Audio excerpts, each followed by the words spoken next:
persiapan pernikahan yang terkait dengan kesehatan reproduksi, kita harus periksa kesehatan fisik, lab penunjang seperti Ibu jabarkan tadi. Sebaiknya 3 bulan sebelum tanggal pernikahan, tahu dulu kita nih status calon pengantin. Taunya gimana? Kayak perempuan harus sehat, ya kan? Laki-laki orang rokok gitu. Kemudian minuman yang konsumsi ya nggak sering. Kita ada riwayat asam lambung, ngopi terus bagus nggak? Nggak bagus. Kita jaga baik-baik ya. Nah, kemudian memberikan waktu pengobatan apabila ditemukan masalah. Contoh tadi hepatitis, ya kan? Makanya si perempuan kami cek hepatitis, HBsAg, hepatitis, apakah ada HIV/AIDS, apakah ada itu diputuskan kan udah baca pada catin. Bukan berarti menemukan masalah, melanjutkan masalah, bukan. Dengan adanya masalah ini kita cari jalan keluar, ya kan? Gitu. Tapi saya yakin kalau perilakunya bagus, sehat, orang Aceh nggak ada, Jawa nggak ada, HIV/AIDS nggak ada. Tapi kalau bukan kita gaji, dapat 1 HIV, dari mana dia beli? 5, 10, 15, 20 tahun berapa? Begitu juga yang laki, ya kan? Gonorrhea, sifilis, apa, jengger ayam, apa yang terjadi? Kalau saya dapat tuh, saya nggak lepas dia tuh. Jangan sampai dia begitu orang lain. Kami tangkap, kami periksa sampai dia sembuh tuh. Makanya kami kaji riwayat dari mana dulu dia? Dari sana. Gimana keadaan dia? Bukan kita tanya di depan kami, enggak. Baik-baik kita caranya bagaimana untuk dia juga, ya kan? Nah, itu berlaku dia dulu di sana, setelah sadar pulang, akhirnya resiko ke istrinya nanti. Makanya sebelum kawin kita cek dulu, kan manfaatnya saling ini menguntungkan. Kemudian mencegah penularan penyakit pada pasangan itu tadi. Jangan kita tahu ada sifilis, HIV/AIDS, itu kita harus ini. Sekarang baru tinggi loh kasus, satu aja dapat dengan HIV, ngeri kali. Sehingga Bu bisa hilang dari sini. Kalau diobatin secara bagus, Tanya ekspor bisa hilang Bu. tergantung tipenya berapa ya. Nanti akan masa dari sini. Iya ya. Udah susah nih hilangnya. Iya, karena berarti dia sudah ini. Kayak HIV juga, sama juga kita kanker. 1, 2, 3 stadium mana ya? Maksud kategori yang mana ya? Apakah sudah luas? Apakah ada kencing anak atau darah? Ya, sudah ya. Itu pasti perlu cek bebas. Kanker payudara, kanker cervix, leher rahim. Kanker payudara kalau beberapa stadium menyatakan dari hormon dan genetik, ada riwayat keturunan. Tapi kalau kanker cervix, kalau beberapa referensi yang saya baca, 75%, 80% itu dari seks bebas. Dominannya kanker cervix. Jangan jauh-jauh, kita bukan bandingkan. Seperti iya. Gimana perilaku? Bukan kita menginginkan ya, tapi kita ambil hikmahnya. Bukan kita menyudutkan orang. Nah, kemudian mempersiapkan kehamilan dengan menghasilkan keturunan yang sehat dan berkualitas. Semua yang saya jelaskan tadi intinya itu, ya. Apa aja tekanan darah, berat badan nggak sesuai, indeks massa tubuh nggak sesuai, itu juga mempengaruhi. Kita sendiri aja linglung, lemah, letih, lesu, mau bawanya nggak sanggup. Sementara program hamil, cocok nggak? Nggak cocok, ya kan? Jadi kita jaga diri kita dulu baik-baik. Kemudian dilihat tadi juga, tanda anemi juga kita harus tahu ya. Lemah kita ini itu akan menunjukkan kita bergerak aja udah lemas kita. Pemeriksaan lain HIV, hepatitis itu semua. Mana yang saya katakan tadi udah periksa belum semua belum kan? Periksa lah. Nggak usah jauh-jauh, nggak usah lah HIV atau AIDS. Saya yakin nggak ada infection. Ya bisa nggak ada. Yakin saya 100% yakin. Kalau anak aja yakin saya 100%. Kalau yang laki saya meragukan. Apa? Kalau yang laki saya meragukan. Hah? Atau mulai dulu tuh sama siapa kalian bicara?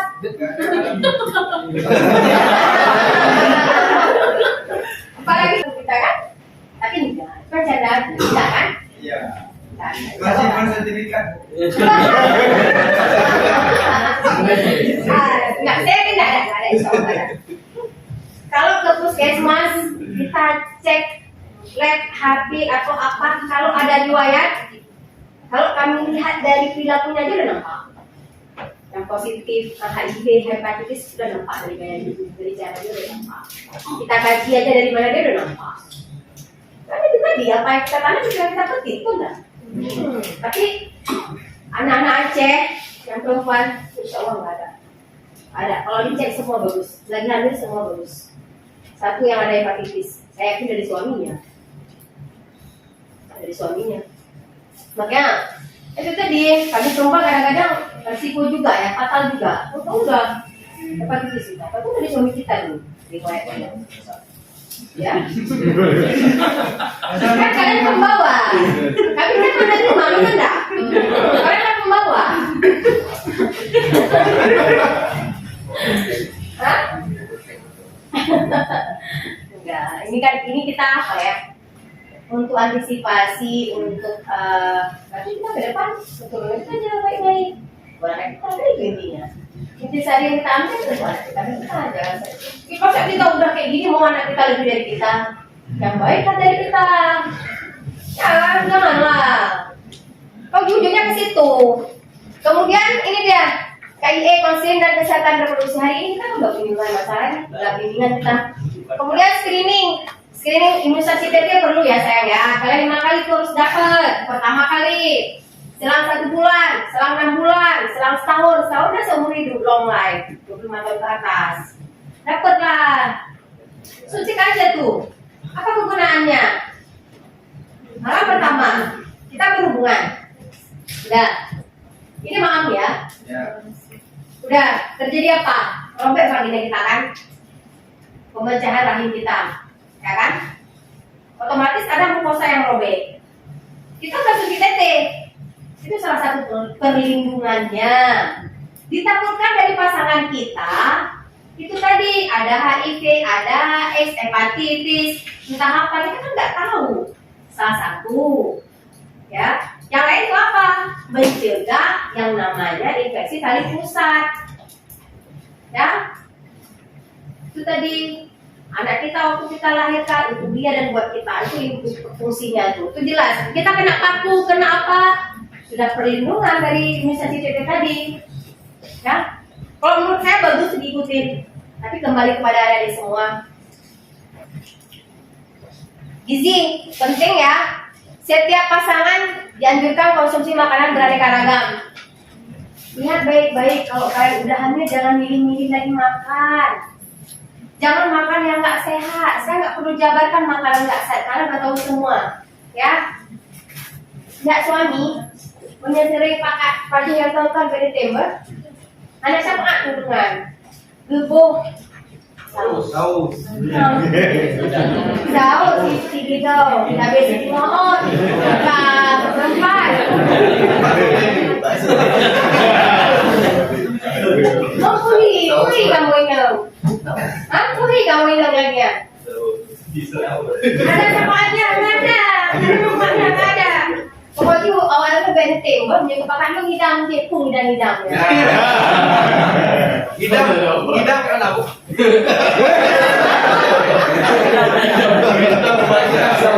Ngidam itu merupakan faktor emosional bagi perempuan. Ada kemauan, keinginan emosional kami muncul. Aneh-aneh. Contoh, kan kemampuan kita beri. Yang mana itu kayak mana sih? Ini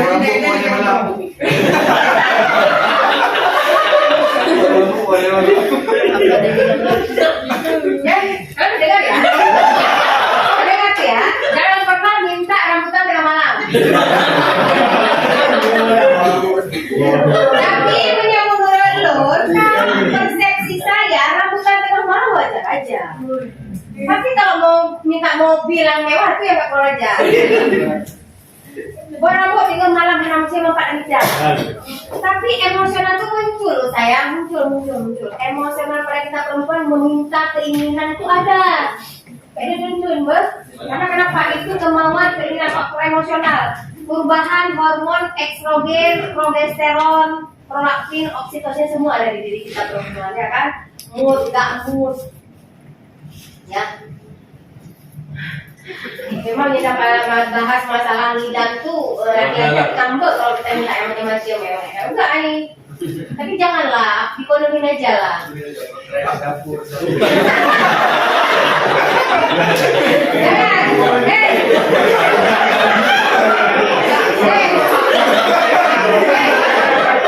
dulu, penasaran ini pasangannya mana? Pasangannya mana? Yang mana? Yang mana pasangannya? Mana dia? Yang mana pasangannya? Baik ya. Tapi jangan sekarang buka deh. Abang stop dulu. Ya bagus nggak apa-apa. Tapi itu faktor emosional ya. Kemudian membiasakan perilaku hidup bersih. Itu penting ya. Ingat kalau hamil itu nasi wajib ya. Wajib. Porsi sedikit tapi sering. Uang muntah trimester pertama itu wajar. Konsumsi makanan porsi sedikit tapi sering. Nggak boleh nyerah. Nggak boleh. Kita laki-laki, kalau kami laki-laki mengerti, memahami, ya, jangan suka-suka hati. Kalau bisa bantu kami, nyuci. Itu kan kesetaraan gender suami istri dalam rumah tangga. Betul sayang? Betul enggak? Boleh. Yang dikatakan gender itu kesetaraan laki-laki dan perempuan dalam rumah tangga itu suami istri bantu, ya kan? Itu bukan kodrat, yang namanya kodrat kita lah menyusui, melahirkan, hamil, menstruasi, ya kan? Jangan salah pemahaman, boleh bantu. Nanti misalkan saya nggak sanggup, ini gila sebentar, boleh masih dalam mesin timur. Itu yang dikatakan kesetaraan gender suami istri dalam rumah tangga. Silahkan, jangan dibebankan 100% kepada perempuan. Kita lagi capek, lagi lemas. Kemudian kebersihan itu perlu, aktivitas fisik itu perlu, ya kalau hamil ya diperhitungkan, disesuaikan dengan umur kehamilan ya. Kemudian mempertahankan dan bantu berat badan normal. Imunisasi tadi udah. Nah, ini penting menjaga organ reproduksi. Usahakan organ kemaluan dalam kondisi kering, BAB, BAK, lap dengan menggunakan tisu handuk yang lembut, kering, basah. Intinya kita perempuan habis buang kencing, buang air siaka atau buang air besar di depan belakang, jangan depan belakang depan. Masa kuman dari anus bawa ke vagina, dari depan itu baru belakang. Itu harus kita jaga baik-baik. Makanya kan ada anak-anak kita dapatkan di vagina dia dapat cacing. Ya cara dia cebok gimana? Nggak diajarkan orang tua, ya kan? Dia udah cebok dulu, habis itu cebok depan, otomatis yang belakang bawa ke depan. Kotoran feses tadi kan dibawa ke depan ke vagina dia, ya berkembang biak di situ, cacing berkembang biak dari feses tadi. Makanya kita ajarkan perilaku yang bersih, itu dapat tuh kecil dia ini. Makanya saya bilang kita harus jaga baik-baik karena kita yang sering ini berkembang biak. Memakai celana dalam dengan bahan yang mudah menyerap keringat, katun, ya. Jangan ikut ngetren kalau pakaian dalam, nggak bagus. Jadi yang bermerek, yang ini, yang itu, tapi nggak nyaman, ngapain? Cari yang nyaman aja. Pakaian dalam diganti minimal 2 kali dalam sehari. Jangan satu pagi ganti besok pagi lagi. Tahan suami yang 3 hari dia. Ya, itu perilaku. Personality yang kurang. Ada kebiasaan remaja. Kayak murah, nah. Tabung hampir ngeluh. Nggak boleh. Nah, bagi perempuan sesudah buang air kecil, bersihkan kelamin sebagai lakukan dari arah depan menuju belakang agar kuman yang terdapat pada anus tidak masuk ke dalam organ reproduksi. Ya, pada saat haid seringlah mengganti pembalut paling lama setiap 4 jam sekali. Jangan dirapel malam, nggak bagus. Ya. Bagi laki-laki dianjurkan untuk disunat. Ya, itu memang kalau nggak bahaya kali Kak saudara. Ya, cepat kan dijawab ya. Ya, nggak kita tanya aku udah jawab terus. Nah ini yang penting nih, menjaga kesehatan jiwa dan harmonisasi pasangan suami istri. Sehat jiwa, gimana kita seorang individu, ya secara fisik, mental, spiritual, sosial, ekonomi, individu setiap menyadari kemampuan diri sendiri, dapat mengatasi tekanan, bekerja secara produktif, mampu memberikan kontribusi untuk komunitasnya. Jelas ya? Ada masalah selesaikan bersama-sama. Jangan dipendam. Jangan kita apa ya? Kalau kebersamaan itu indah rasanya. Sebelum memasuki jenjang pernikahan, setiap jatim harus mengenali karakteristik dari masing-masing pasangan, sehingga terwujudnya keluarga yang sehat, bahagia, dan sejahtera. Benar-benar nggak kalian ini semua? Kalian kena calonnya? Ada yang temperamen, marah-marah, ada yang emosional. Hah? Ada? Ada? Enggak, sekarang kan belum. Contohnya kan bilang ya. Ada nggak? Belum ya? Belum ya? Kalian dapat nggak dari mereka? Marah, ngambek, cuek, nggak open, nggak peduli, ada nggak? Udah lagi. Di sini baik, nutupin, dia gimana? Gimana tuh? Nggak. Kalau saya jadi kalian yang lebih tahu, kalian yang menjalankan. Ayo yang terbaik apa yang mau kita sekarang? Sekarang kita punya tujuan hidup masing-masing. Maunya apa? Mau dibawa kemana nih? Kalau memang nggak jelas dari sekarang ya udah bubar aja. Ngapain nanti menyusahkan diri sendiri? Itu enggak? Lu gak cinta gak gaji emak? Oh, maybe dia walaupun kuah turun aja sih. Gak usah boyo ditutupkan lu apa. Cari lain aja, masih banyak kok yang antrian. Jadi yang laki gitu juga. Kalau kami model cuek, gak mau masak, gak peduli, gak open, asik visionable aja, asik aja. Ngapain? Itu bukan istri yang baik. Itu saya bilang. Asik make up, ikut nge-prank, beli ini, beli itu, kapul dulu dan kayak gini. Usah, itu bukan kehidupan yang nyata. Kita kan menjadi istri, melanjutkan keturunan yang baik, membina rumah tangga yang baik, mengatur rumah tangga yang baik, sehat, berkualitas, ya kan? Begitu juga dengan kita perempuan mencari suami yang baik, siap menjadi seorang pemimpin, terbuka. Jangan mendapatkan suami nggak terbuka, mau nggak? Mau nggak? Penghasilan nggak dikasih tahu ke kalian, mau nggak? Bongkar isi dompetnya. Lihat buku rekeningnya, kan kebersamaan kita saling terbuka. Tapi ingat ya, ingat baik-baik, laki-laki itu bertanggung jawab terhadap ibu. Ya, nggak boleh ngarang. Kalau ada yang ngarang, tinggalkan dia. Dia ini bertanggung jawab terhadap ibunya. Ya, jangan kalian larang. Nanti lantas mamanya aja terus kita nggak diopen, nggak boleh. Itu nggak boleh. Ibunya. Kalau mereka adalah ibu, kita juga ibu. Lagi itu 100% untuk mamanya dia bertanggung jawab. Tetapi ada batasannya. Tapi kalau tadi memang untuk ibunya, ibu kita. Ada suami nanti, ada istri kan, ngapain mas buat mama terus? Menurut dia. Pahala mereka itu di ibunya. Tuh, harus tahu kita batasannya. Ya, harus tahu. Tapi ada batasannya pihak laki-laki. Gitu. Kita juga kayak gitu. Suami kita. Ya, semua sudah terfokus masing-masing. Sesuai dengan hadisnya. Ciri-ciri sehat jiwa. Perasaan sehat dan bahagia. Mau nggak kita seperti itu? Mau nggak kita sehat dan bahagia? Seperti saya jelaskan tadi, kalau ada masalah bicarakan, terbuka, jangan simpan sendiri, nggak bagus, jangan dipendam. Kalau ada masalah, curhat ke pasangan, jangan ke orang lain. Hari ini kita curhat ke teman kita, orang lain, besok sudah terbuka lebar. Mau nggak? Nggak usah. Suami tempat curhat, atau masalah juga keluarga, duduk salat minta sama yang di atas. Lebih bagus. Nggak usah kepikiran, nggak usah dipusingkan. Hidup singkat, ngapain dipikir? Ambil tasbih zikir aja udah tidur, ya. Kalau kita menikmati hidup indah. Menyadari kemampuan diri. Ingat baik-baik di perempuannya, jangan suka berlebihan. Apa yang dibawa itu yang terbaik. Jangan meminta. Laki-laki juga. Jaga kami perempuan baik-baik. Merasa nyaman terhadap diri sendiri. Kita nih.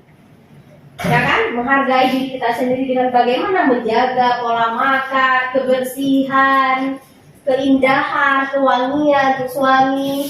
Dapat menerima orang lain apa adanya. Kalian menerima apa adanya enggak si suami hari ini? Calon suami menerima sebelum sah-sah nih. Menerima? Aduh, menerima kalian. Tergantung. Ada betul kegantungan.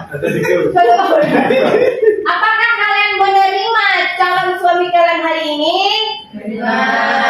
Aduh, kayak kurang nih. Kan jelas dapat menerima orang lain apa adanya. Laki-laki menerimakah hari ini apa adanya calonnya? Ya kan semangat, kenapa kan semangat? Padahal mau mendekati, ya kan? Nanti bulan madu, nggak semangat. Kemudian merasa nyaman berinteraksi dengan orang lain. Ingat, kalau kita sudah berkeluarga, sudah ada orang lain, ya. Jangan semena-mena, jaga perasaan orang lain, mertua, kakak ipar, adik ipar, tetangga, begitu juga pihak suami. Jangan nanti kekerasan psikis, nggak boleh berinteraksi dengan orang lain, nggak boleh keluar rumah, nggak boleh ini, nggak boleh itu, mau nggak kita perempuan? Benar kan? Begitu juga perempuan berinteraksi dengan keluarga suami, mertua, ayah, adik ipar, kakak ipar. Ayo kita saling menerima. Kita sudah keluarga besar, nggak sendiri lagi. Sudah mampu memenuhi kebutuhan hidup, wajib ya. Mampu menghadapi tantangan hidup, harus mempunyai sikap positif terhadap diri sendiri dan orang lain. Jangan sedikit-sedikit kita berpikir negatif untuk orang, untuk pasangannya, ya. Suami telat sedikit, ini negatifnya boleh bijak, karena tidak jangan yang lain, buang jauh-jauh. Begitu juga dengan laki-laki, istri bekerja di luar rumah, jangan berpikir negatif, itu pemicu rusak dalam rumah tangga. Kenapa lama kali pulang? Jujur kalian, jangan nggak jujur. Kalau tidak jujur sekali, dua kalinya ada berharap itu bangga. Bikin lain aja, betul nggak? Begitu juga kali perempuan. Laki-laki jangan pernah membuat perilaku yang negatif terhadap istri. Contoh itu tadi, jaga baik-baik. Karena kalau kita berdua di rumah sana nggak ada lagi orang lain buang. Saya selalu jelaskan sama calon pengantin, buang orang lain. Ada istilah lagi, bulaga, hak, bulaga, tinggalkan. Sekarang depan mata, yang nyata. Ya, jangan banding-bandingkan. Gak pernah, nggak usah kalian banding-bandingkan. Yang terbaik itu di depan mata. Ya, lagi mau perempuan jangan pernah bandingkan. Karena itu ada Nur, sama curhatnya apa? Saya bilang kayak gitu. Orang udah ini kok saya teringat mantan ibu saya dulu, saya ada keluarga. Apa masalahnya? Saya tanya. Apa masalahnya? Itu tadi Bu Nur, dia nggak peduli terhadap saya, dia begana, dia begini, dia cuek, ini itu, ada bosan. Untuk apa kawin? Apa betul? Untuk apa kawin kalau memang tidak suka? Kupikir pada saatnya juga.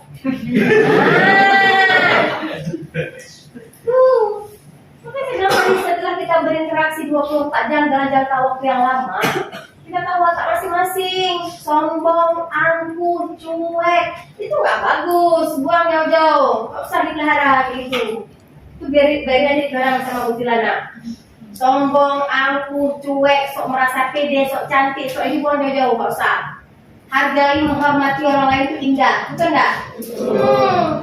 Jangan nanti laki juga kayak gitu. Bawa pasangan kita ke entah kemana, lupa bawa pulang. Masih mikir orang lain aja. Begitu juga kita perempuan, jaga baik-baik keindahan, kecantikan, keharuman. Kayak email lupa iPhone. Ya, dijaga baik-baik tuh. Nggak boleh. Cara menjaga kesehatan jiwa. Katakan sesuatu yang positif pada diri sendiri. Saya hari ini harus semangat. Saya hari ini harus bisa. Saya hari ini harus kuat. Kayak bantah bodoh, nah dulu, bubuk tak tahu tidak, yang dia nuduh itu keluar pun baju. Itu sesuatu yang negatif. Bangun, harus bisa, harus semangat. Bang, sabar ya, sama saat ini. Tapi kalau sabar dengan masa-masa saya mau muntah nih, tenang aja, pasti bisa. Harus positif. Kecuali kalau udah coba nggak apa-apa deh, nggak apa-apa, biar apa? Enak rasanya ya. Kalau nggak ada yang gue pernah mukul, berapa kakek loh, dengan sampah. Udah tahu kita mau muntah, dan itu belum bagus nih rasanya. Ini lagi kita di mana aja, sampah. Jangan kita kan salah lagi ya. Baik-baiklah, kan istri sendiri ya kan. Jadi nggak apa-apa, pelan-pelan aja. Ini apa lagi kita ini? Kok anak itu lagi. Tapi lama nggak ada kan? Ada nggak? Ya baik-baiklah. Ya. Kemudian kenali karakter dalam pasangan dan keluarga. Kita menyesuaikan diri. Dia temperamen, marah-marah. Nggak, jangan jadi lawan. Ngalah aja kita. Walaupun padahal kita temperamen juga, kasar juga, emosi juga. Ngalah aja, pergi aja, itu lebih bagus. Itu kita kenal. Kalau kita jadikan lawan, hancur rumah tangga. Ya kan? Pada saat itu suami yang ngambek-ngambek, kita istri bilang udah lah, kita ngambek-ngambek. Apa hasilnya ujung-ujung? Pecah dia pecah gelas. Itu apa? Gak ada guna kan? Tapi pada saat itu emosi akan muncul. Betul ibu bilang. Pada saat itu emosi muncul, kita tak terkontrol loh. Setan, jin, iblis pada saat kalah tak pegat aja. Kita nggak ada ya. Tapi cepet kita daripada setan. Itu kita menang, tapi cepat setan nggak menang kita. Pasti tangan melayang di depan. Mau nggak kita? Nggak ya? Pula jaga sebelum terjadi. Jangan pernah keluarkan kata-kata yang tidak senonoh untuk suami. Suami begitu juga terhadap istri, saling menghargai. Karena kenapa? Kita hadapi sekarang ada logika, bukan pura-pura. Bersama-sama menjaga kesehatan keluarga. Itu tadi saling mendukung, saling menjaga, saling mengingatkan. Dek, minum obat, Dek. Dek, jangan lupa makan, Dek. Lagi hamil, ya. Kemudian gini, kalau misalnya ada waktu peluang bersama-sama olahraga itu boleh. Kan belum hamil, karena jalan-jalan di Belang Padang boleh. Saya setiap pagi jalan-jalan Belang Padang untuk mengurangi asam urat, kolesterol. Kalau di rumah mana sanggup kita, tapi hari Minggu aja yang ada waktu. Tetap menjalani hobi yang positif itu bagus. Walaupun penuh cobaan tapi tetap sayang. Itulah dinamika keluar. Dinamika perkawinan. Oke, ada yang mau ditanyakan? Ada waktu nih 25 menit. Jadi dari itu kita sudah punya orang. Ayo tanya aja. Ini tentang ini Bu, penggunaan menstrual cups itu mempengaruhi nggak terhadap kandungan ataupun olahraga? Apa itu? Ini belum saya dengar. Iya, kali ini Bu, tapi dimasukkan juga. Sesuatu hal yang tidak penting bagi saya anjurkan kepada calon semua itu jangan dilakukan. Kita harus sesuatu yang mau kita pakai, kita harus tahu keuntungannya untuk apa, fungsinya untuk apa. Karena bukan saya pernah konsultasi dengan dokter Pri dan Kelamin. Kata saya punya nggak bisa pakai itu kembali, tapi belum pakai. Jadi kan setelah menikah dokternya saranin untuk pakai menstrual cup aja. Itu mempengaruhi terhadap kandungan atau enggak? Kalau sudah dokter merekomendasikan yang udah jelas, apalagi kandungan, silakan. Tetapi setelah kita pakai, kenyamanan kita yang lebih tahu. Efek samping, kenyamanan kita yang lebih tahu. Ada nggak gatal-gatal, ada nggak lembab, ada nggak merah, kita yang lebih tahu. Walaupun dia menganjurkan, sudah tahu aman, kita yang berinteraksi dengan orang itu. Begitu nggak ada mas, tinggalkan. Itu nggak ada pengaruh. Sudah. Kalau dia sudah merekom, berarti aman. Apalagi spesialis kandungan merekom, sudah aman. Ya kan? Tetapi kembali kepada diri kita, ya. Jangan nanti, karena kenapa? Masalah seperti itu jarang dialami oleh yang lain. Biasanya normalnya nggak masalah. Setiap kali berkonsultasi pasti nggak ada masalah kan? Kalau memang nyaman, aman ya silakan. Tapi disesuaikan lagi nanti. Kalau kita pakai ada masalah yang muncul, walaupun dia udah rekom, kita tetap nggak memakai. Betul kan?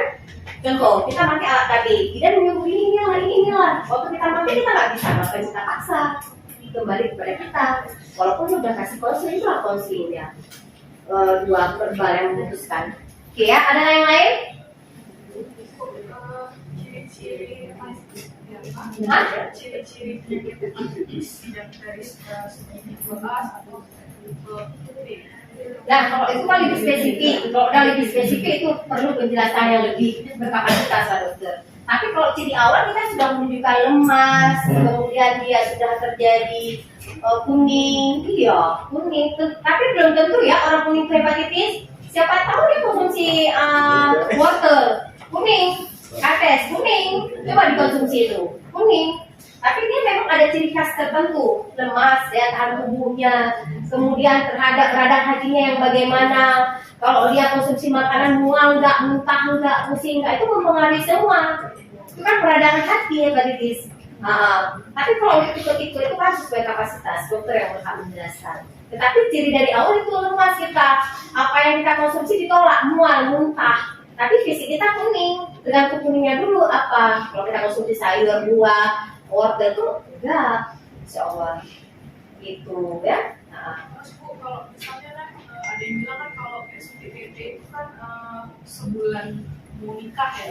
Misalnya Iya. ada SUTTT 5 bulan sebelumnya, kemarin saya kayak gitu kan Bu. Jadi 5 bulan sebelum mau nikah saya disuruh SUTTT. Tapi katanya nanti disuruh balik lagi hamil 1 bulan. Iya, ada dibalik. Oh, gitu. Balik seharusnya. Balik lagi ya, Bu? Hari ini kita sudah TT. Selang sebulan TT kedua, selang 6 bulan TT ketiga, selang setahun TT keempat, selang setahun TT kelima, seumur hidup long life. Ikutin. Berarti bukan karena jaraknya yang misalnya nikahnya bulan 10, saya suntik TT pertama itu di bulan 5. Tapi dianjurkan untuk kembali lagi suntik kedua karena takut ya, yang suntikannya itu mungkin udah mengalir di darah kan, jadi disuruh suntik TT lagi Bu kemarin katanya. Kalau itu saya lebih kurang paham ya, karena tadi ikutin anjuran petunjuknya. Karena diikutin tanggal pernikahannya, jadwal pernikahannya. Tapi seharusnya diikutin jadwal TT-nya. Yang sudah dijadwalkan 1, ya kan? Pertama 1, 6, 1, 1, 1 gitu. 5 kali. Seharusnya seperti itu, ikutin jadwal, bukan ikutin dari ketentuan kita itu. Diikutin terus, kalau udah lupa, alhamdulillah gak apa-apa lagi. Tapi sekarang untuk mendapatkan kelengkapan TT secara real jarang kali, karena apa? Lupa. Kita dipengaruhi orang lingkungan, dan itu tuh TT jamun nih, kan malah bunyi TT. Itu besar kali pengaruhnya. Laki nanya lah, laki gak ada yang nanya. Maksudnya senyum aja di mobil orang ya. Tanya lah. Tanya lah. Oh ya, ini kegiatan ini itu nanti semua saya masukkan di YouTube saya. Ya, diizinkan. Kalau mau buka YouTube saya, bukalah. Kalau belum buka pasti ketawa. Kalau udah buka, semua edukasi. Gak perlu dinyumbang dulu. Trimester pertama, apa aja sih? Ada. Trimester kedua, apa aja sih? Ada. Oh, mau pakai KB apa? Ada. Mau periksa payudara untuk deteksi kanker? Ada. Si bapaknya nggak ada gairah, bisa gimana? Ada. Buka dulu. Ayo, bukalah. Buka. Subscribe lah. Buka dulu.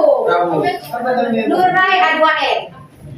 Semua kegiatan saya yang berbaur dengan masyarakat saya tampilkan di situ. Apa pun namanya? Nurai A2N. Masa kalau nggak mau subscribe satu? Iya. Semua kali lah. Buka lah. Apalagi kan berapa orang di semua kali.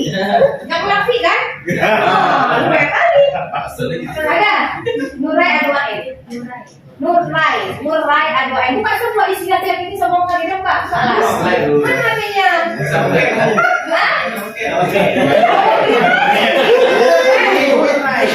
Jangan pakai. Oh itu isi. Ada. Tapi 2 menit dulu baru dia boleh ngomong buang sampah. Buang sampah. Nanti saya masukkan itu saya masukkan nanti. Mulai A2N.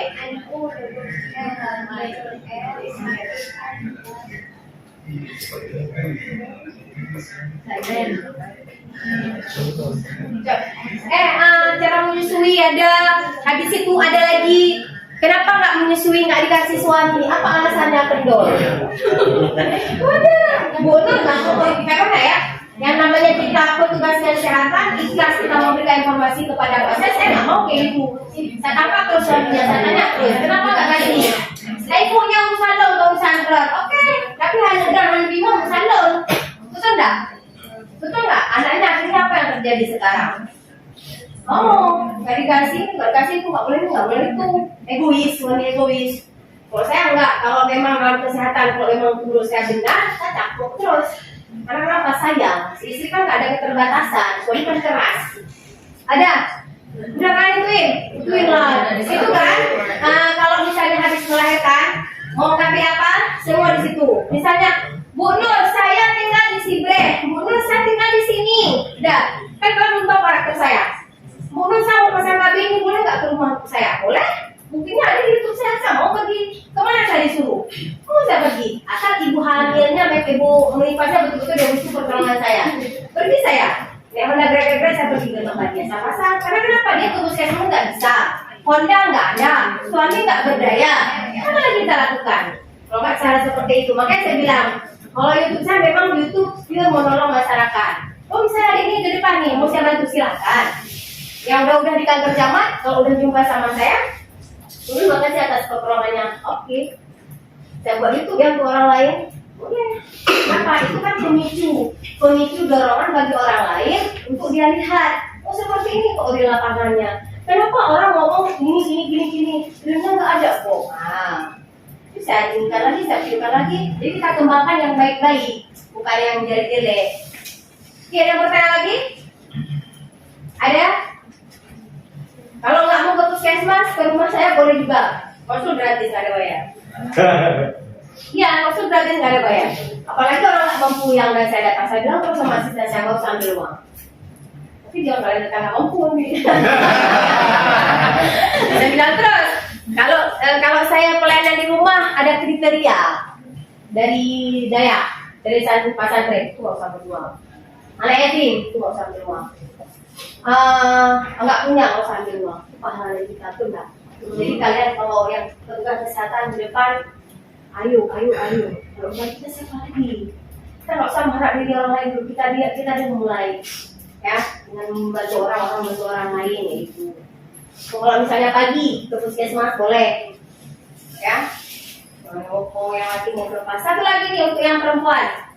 Ibu harapkan setiap 1 bulan sekali habis menstruasi sampai hari ke-7 atau ke-10 lakukan pemeriksaan payudara untuk deteksi dini fibroadenoma mamae dan kanker. Tingginya kasus yang mengambil rujukan ke puskesmas akibat dari FAM rata-rata umur kalian dan umur menopause di atas 50 tahun. Ya, jangan sepelekan. Habis menstruasi hari ke-7 dan ke-10 lakukan pemeriksaan payudara. Angkat tangan seperti ini, di bawah di belakang ini raba. Bagian pinggir dulu, kemudian bawa ke tengah. Begitu juga sebaliknya. Pegang puting. Kalau mengeluarkan cairan sementara kita tidak menyusui, ada apa? Ya, jangan tidak peduli. Kita kiri dan kanan nggak simetris. Itu harus aware, harus ada apa? Jangan mengambil sikap berobat ke alternatif. Nggak ada solusi. Itu udah ada di puskesmas. Kami kasih rujukan dia nggak mati. Mendengar omongan tetangga, berobat dulu ke alternatif. Dagingnya menggunung terus terhadap makanan yang kita konsumsi, pupuk yang kita kasih. Ya, tuh periksa. Ibu kita, mama kita udah nggak dapat menstruasi di atas umur 50 tahun kan nggak dapat haid lagi tuh. Dah, Bu, periksa payudara setiap 1 bulan sekali tanggal yang sama. Hari tanggal berapa? 13 bulan depan. 13 bulan depannya lagi. Kalau kalian masih menstruasi, hampir hari 7 ke 10 setelah menstruasi. Itu jangan sepelekan. Jangan sepelekan, itu modal dasar kita tuh. Ya, jangan sepelekan. Itu nampak setelah kita lakukan perabaan ada benjolan seperti basuh dan jerat atau kelereng. Itu harus ada apa? Kenapa bisa terjadi? Ya, lakukan pemeriksaan dari awal, dari sekarang. Kalau ada masalah, cari solusi. Atau bunuh sama periksa dua bunuh, silahkan ke puskesmas. Ya, jangan simpan. Itu jadi momok buat kita. Masalah besar. Pembunuh yang kedua pada perempuan sekarang adalah kanker payudara. Yang pertama adalah kardiovaskular. Tinggi kali. WHO menetapkan 16,6%, 6.800 sekian setiap tahun yang meninggal akibat dari kanker payudara. Ya, itu pembunuh nomor 2 kita perempuan yang sepelekan. Ya, oke, ada pertanyaan lagi? Ada? Ada yang perlu nomor HP saya? 0852. Kalau mau konsultasi terserah, yang penting menyangkut dengan kesehatan, ini masalah keuangan. Silakan silakan ke suami. Ya kan, Mas? 0852 77 58 98 35. Oke.